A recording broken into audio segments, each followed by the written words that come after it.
ने कभी किसी ऐसी सिचुएशन की कल्पना की है जिसमें आप हजारों फीट की हाइट से नीचे गिर रहे हो?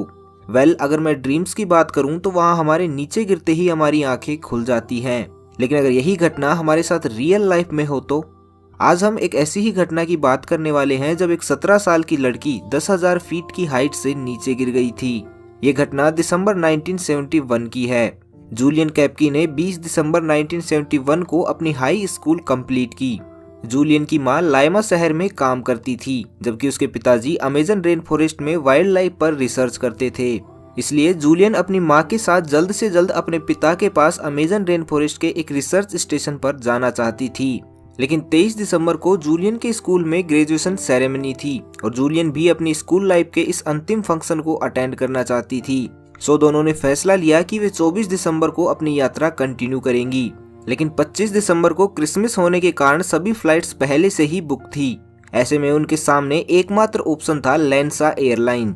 लेकिन लैंसा एयरलाइन उस टाइम पास्ट में हुए अपने 2 प्लेन क्रैशेस के चलते अपनी प्रतिष्ठा और विश्वसनीयता खो चुकी थी और इसी वजह से जूलियन के पिता ने भी उन्हें इस एयरलाइन के विमानों में यात्रा करने से मना कर दिया था।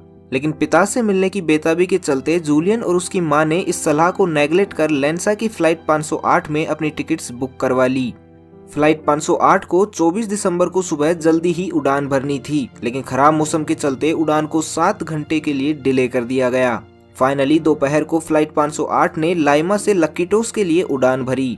शुरुआत में सब ठीक चल रहा था, लेकिन थोड़ी देर बाद ही मौसम अचानक बदलने लगा। प्लेन के चारों तरफ घने काले बादल छाने लगे। कुछ देर बाद ही प्लेन के चारों तरफ अंधकार छा चुका था। ऐसा लग रहा था जैसे कुछ ही देर कोई भयंकर तूफान आने वाला है। जैसे ही फ्लाइट 508 21,000 फीट के एल्टीट्यूड पर पहुंची तो अमेजन रेन फॉरेस्ट के ऊपर उस एरिया में खराब मौसम अब तूफान में बदल चुका था। चारों तरफ तेज हवाएं चल रही थी और बिजली किसी सांप की तरह प्लेन के चारों तरफ मंडरा रही थी। लेकिन इतने खराब मौसम के बावजूद भी क्रू ने उड़ान को कंटिन्यू रखने का फैसला किया, क्योंकि फेस्टिवल सीजन के चलते उन पर निश्चित समय पर डेस्टिनेशन पर पहुंचने का प्रेशर था। क्योंकि लैंसा एयरलाइन पहले ही अपनी रेपुटेशन कम होने के चलते काफी नुकसान उठा चुकी थी, ऐसे में अब फेस्टिवल सीजन के दौरान एयरलाइन कोई भी नुकसान नहीं उठाना चाहती थी। सो फ्लाइट को इसी एल्टीट्यूड पर आगे बढ़ाने का निर्णय लिया गया। लेकिन कुछ देर बाद ही तेज आंधी और तूफान की वजह से प्लेन संतुलन बिगड़ने लगा। यात्रियों का सामान लॉकर्स में से निकलकर प्लेन में चारों तरफ बिखरने लगा। तभी अचानक प्लेन में बैठे सभी यात्रियों को एक जोरदार झटका महसूस हुआ।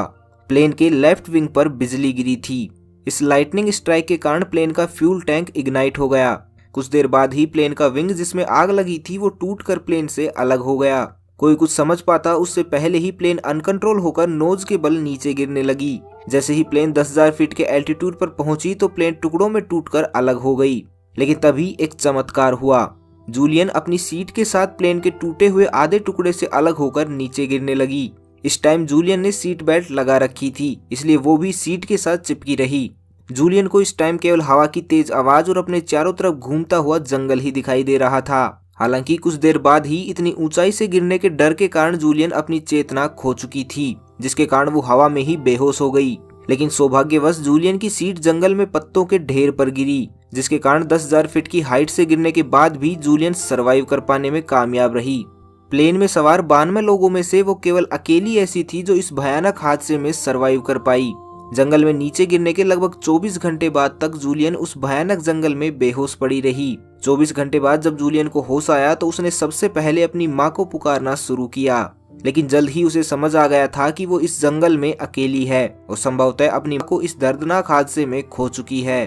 अब जूलियन के सामने सबसे बड़ी चुनौती थी इस भयानक जंगल से बाहर निकलने की, क्योंकि अमेजन के जंगल बहुत अधिक डेंस हैं। ऐसे में किसी भी रेस्क्यू मिशन के द्वारा उसे तलाशना लगभग नामुमकिन था, क्योंकि बाहर कोई सोच भी नहीं सकता था कि इस भयानक हादसे में कोई जिंदा भी बचा होगा। अधिक ऊंचाई से गिरने के कारण जूलियन की कॉलर बोन भी टूट चुकी थी। वहीं जूलियन के हाथ और पांवों पर भी गहरे घाव के निशान हो चुके थे।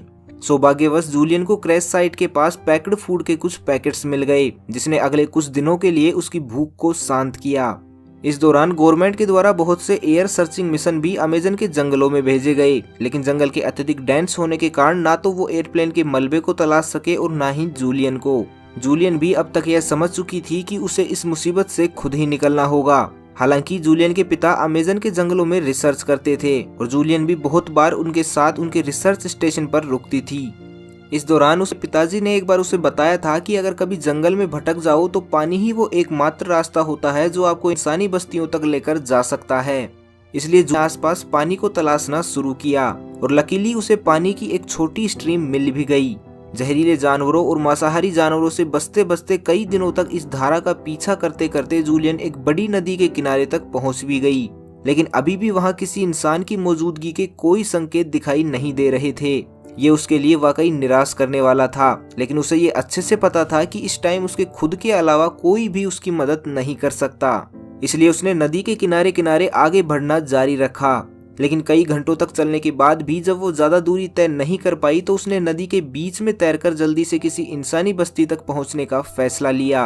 हालांकि अमेजन के जंगलों में स्थित नदियों में शिकारी मछलियों और मगरमच्छ का पाया जाना एक आम बात है, लेकिन अगर जूलियन इस नदी में तैरकर आगे नहीं बढ़ती तो भी उसका मरना तो तय था। सो उसने पहले वाला ऑप्शन ही चुना। वो दिन के टाइम नदी में तैरकर किसी इंसानी बस्ती तक पहुंचने की कोशिश करती और रात के टाइम नदी से बाहर निकलकर जंगल में आराम करती। लेकिन ये इतना भी आसान नहीं था, क्योंकि जंगल में रात के टाइम शिकारी जानवरों का डर हमेशा बना रहता था। साथ ही कीड़ों के काटने और पूरे दिन पानी में रहने के कारण अब उसके घावों में भी कीड़े पड़ने लगे थे, जो उसे असहनीय दर्द का एहसास करवा रहे थे। अपनी इस संघर्षपूर्ण यात्रा के 10वें दिन जब वो इस नदी को पार कर एक तट पर पहुंची तो उसे वहां एक लकड़ी की बनी हुई नाव दिखाई दी, जिसका सीधा सा मतलब ये था कि वहां आसपास कोई इंसान हो सकता है। इसी तलाश में जब जूलियन ने आसपास के इलाकों में आगे जाकर तलाश की तो उसे एक झोपड़ी दिखाई दी। ये झोपड़ी अंदर से पूरी तरह खाली थी, बस इसमें एक आउटबोर्ड मोटर्स और एक गैसोलीन का कनस्तर रखा हुआ था। इसलिए जूलियन ने सबसे पहले गैसोलीन की हेल्प से अपने घावों को साफ किया और फिर रात को वहीं इंतजार करना ठीक समझा। अगली सुबह जूलियन की नींद कुछ आवाजों के साथ खुली। ये आवाजें झोपड़ी के बाहर काम करने वाले लकड़हारों की थी। जब ये लकड़हारे झोपड़ी के अंदर आए तो जूलियन ने उन्हें पिछले 11 दिनों में अपने साथ घटी घटनाओं के बारे में बताया, जिसके बाद उन्होंने जूलियन को पास ही के एक सुरक्षित गांव में पहुंचाया, जहां से एक लोकल पायलट के द्वारा जूलियन को हॉस्पिटल तक पहुंचाया गया। बाद में जूलियन के द्वारा बताई गई संभावित लोकेशन से फ्लाइट 508 का मलबा और इस घटना में मारे गए यात्रियों की डेड बॉडी को भी रिकवर किया गया। इस तरह केवल अपने हौसले और हिम्मत की वजह से ही 10,000 फीट से गिरकर और 11 दिन अमेजन जैसे भयानक जंगलों में रहकर भी जूलियन जिंदा बच पाने में कामयाब रही। तो गाइज, अगर आपके साथ जिंदगी में ऐसी कोई सिचुएशन हो तो क्या आप इतनी हिम्मत के साथ उसका सामना करने के लिए खुद को तैयार कर सकते हैं? कमेंट करके जरूर बताइएगा। तो बस आज के लिए इतना ही। मैं मिलता हूँ आपको अगले वीडियो में। तब तक के लिए खुश रहें, मस्त रहें, हंसते रहें। भगवान करे आप सभी का दिन शुभ हो।